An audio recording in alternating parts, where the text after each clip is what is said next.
जय महाकाल भक्तों, जय महाकाली भक्तों। इस मृत्युलोक पर जहाँ पर हम रहते हैं, जिसे हम पृथ्वीलोक कहते हैं, अगर आज के समय में इस कलयुग में इस पृथ्वीलोक पर कोई जागृत शक्तियाँ मानी जाती है तो वो या तो परमपिता हनुमान जी की होती है, या माता काली की होती है, या काल भैरव की होती है। यही ऐसे तीन देव हैं जिन्हें परमात्मा ने धरती पर कार्य करने के लिए आज भी जीवित रख रखा है। आज भी इनकी शक्तियां पृथ्वी पर जागृत हैं। अब इन्हीं में से अगर हम सबसे उग्र देवता की बात करें तो वो है काल भैरव। और काल भैरव इतने उग्र देवता है कि उनकी सवारी को शरीर में झेलना भी हर किसी के बस की बात नहीं होती। क्योंकि देखिए, अगर किसी ग्रस्त व्यक्ति को काल भैरव की सवारी आ जाती है तो वह व्यक्ति उनकी सार संभाल नहीं कर सकता। इसलिए सबसे पहले तो मेरा मानना यह है कि जो भी ग्रस्त व्यक्ति हैं वो काल भैरव बाबा की सवारी से दूर रहें। अगर वो उन्हें बुलाना चाहते हैं तो अगर अपने आप काल भैरव की सवारी प्रसन्न होकर किसी ग्रस्त व्यक्ति के शरीर में आ रही है तो कोई समस्या नहीं है। क्योंकि देखिए, एक होता है सवारी को बुलाना और एक होता है सवारी अपने आप आना। अगर आपके घर पर कोई अतिथि उसकी स्वेच्छा से आता है और आपकी सेवा में कोई कमी रह जाती है तो वो अतिथि कभी नाराज़ नहीं होता। लेकिन जब आप किसी को अपने घर पर बुलाते हैं, उसके बाद आप उसकी अच्छी प्रकार से सेवा नहीं करते हैं, तब वो अतिथि नाराज़ होने की संभावना बन जाती है। उसी प्रकार अगर काल भैरव की सवारी स्वयं आपके शरीर में आ रही है तो फिर वो अवश्य कार्य करेगी, आपकी छोटी मोटी गलतियां भी माफ़ करेगी, क्योंकि वो आपके पास आई है, आप उसके पास नहीं गए थे। लेकिन जो उपाय मैं आपको बताने वाला हूँ, इस उपाय से हम सवारी को स्वयं बुलाने वाले हैं। तो अगर हम सवारी को स्वयं बुलाएंगे तो फिर तो आपको उसकी पूर्ण रूप से देख रेख करनी पड़ेगी। तो देखिए, काल भैरव की सवारी को बुलाने का वैसे तो मंत्र भी है, लेकिन मैं आपको मंत्र नहीं बताता, क्योंकि उसका एक मुख्य कारण यह है कि आप लोग इतने बड़े अभी तक जानकार नहीं हुए कि अच्छी प्रकार से मंत्रों का जाप कर सके और मंत्रों की ऊर्जा को संभाल सके। इसलिए मैं आपको एक टोटका, एक उपाय बताने वाला हूँ जिससे भी काल भैरव की सवारी 100% आपके शरीर में अवश्य आएगी। तो देखिए, जिस भी व्यक्ति को काल भैरव की सवारी अपने शरीर में बुलानी है वो सबसे पहले तो अपने आसपास ऐसा कोई मंदिर देखे काल भैरव का जहाँ पर ज़्यादा पूजा पाठ नहीं होती हो। देखिए, जहाँ पर अगर काल भैरव का मंदिर है और वहाँ पर ज़्यादा पूजा पाठ होती है तो वहाँ पर केवल काल भैरव की शक्ति ही विराजमान होती है, या उनके ऐसे कुछ मुख्य गण होते हैं जो किसी के शरीर में नहीं आते। लेकिन जहाँ पर काल भैरव की ज़्यादा पूजा पाठ नहीं होती है वहाँ पर काल भैरव के पास अनंत शक्तियाँ होती हैं, जिनमें कोई भूत भी होगा, जिन्न भी होगा, जिन्नात भी होगा। तो ये सभी काल भैरव की सवारियों के अंतर्गत ही आते हैं।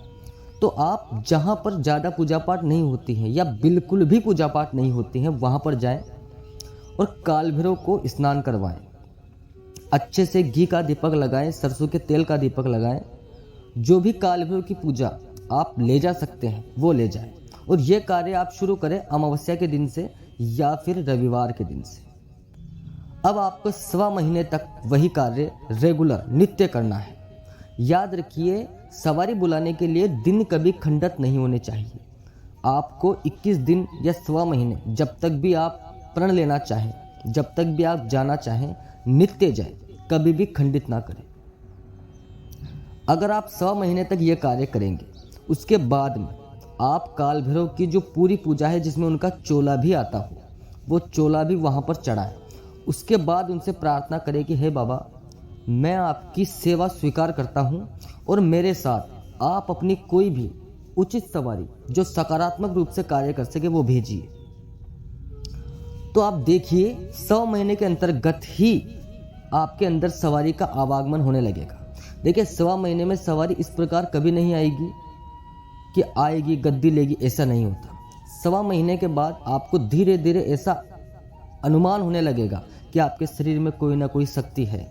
जैसे आपके हाथ पैर कांपना, हाथों में वाइब्रेशन होना, सर भारी होना, चक्कर से आना, ये आपको समय समय पर इस प्रकार की चीज़ें आपके साथ घटित होने लगेगी। कहीं भी ढोल नगाड़े बजेंगे तो हो सकता है आपका अंदर कुछ अजीबोगरीब हलचलें हों। तो इस प्रकार की हलचलें उन्हीं के साथ होगी जिनके शरीर में सवारी आने वाली होती है। अब देखिए, इस प्रकार की हलचलें होने के बाद अभी आपको पूजा नहीं छोड़नी है बाबा की, आपको पूजा पाठ करते रहना है। अब सवारी को पूर्ण रूप से आने में लगभग 1 साल का समय तो आपके शरीर में अवश्य लगेगा। उसके बाद ये आपकी भक्ति पर है। अगर आपकी अच्छी भक्ति होगी, आपका मन साफ होगा, आप अच्छी प्रकार से उस सवारी को झेलने के लायक हो जाएंगे, तो साल के अंदर ही आपके शरीर में सवारी आ जाएगी। अन्यथा सवारी को आने में 5-5, 7-7 साल भी लग जाते हैं। तो देखिए, ये कार्य वही लोग करें जो चाहते हैं कि शरीर में सवारी आए और सवारी आने के बाद लोगों का कल्याण करवाना चाहते हैं। जो व्यक्ति स्वयं के स्वार्थ के लिए कार्य करेगा तो हो सकता है सवारी तो आ जाए, पर वो सवारी आपको ही ले डूबेगी। क्योंकि देखिए, काल भैरव के साथ जरूरी नहीं कि जितनी भी सवारियां हैं वो सही हो। काल भैरव के साथ अधिकतर शक्तियां ऐसी होती हैं जो भूखी होती हैं, उन्हें पूजा चाहिए होती है, तो वो आ तो जाएगी पूजा के लिए, लेकिन अगर आपने काल भैरव का जिस दिन हाथ छोड़ दिया, उसी दिन से वो सवारी उठपटांग कार्य करेगी। और देखिए, उसके बाद भी अगर कोई समस्या होती है तो आप अपने आसपास एक अच्छे गुरु से परामर्श लें।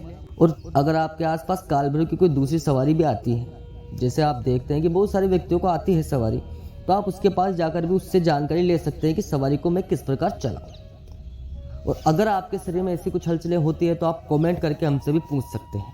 हम खुद आपको बता देंगे कि आपके शरीर में कौन सी काल भैरव की सवारी आ रही है। क्योंकि देखिए, काल भैरव की सवारी का अर्थ ये कभी नहीं होता कि शरीर में काल भैरव आ रहा है। ये सबसे बड़ा मिथ है।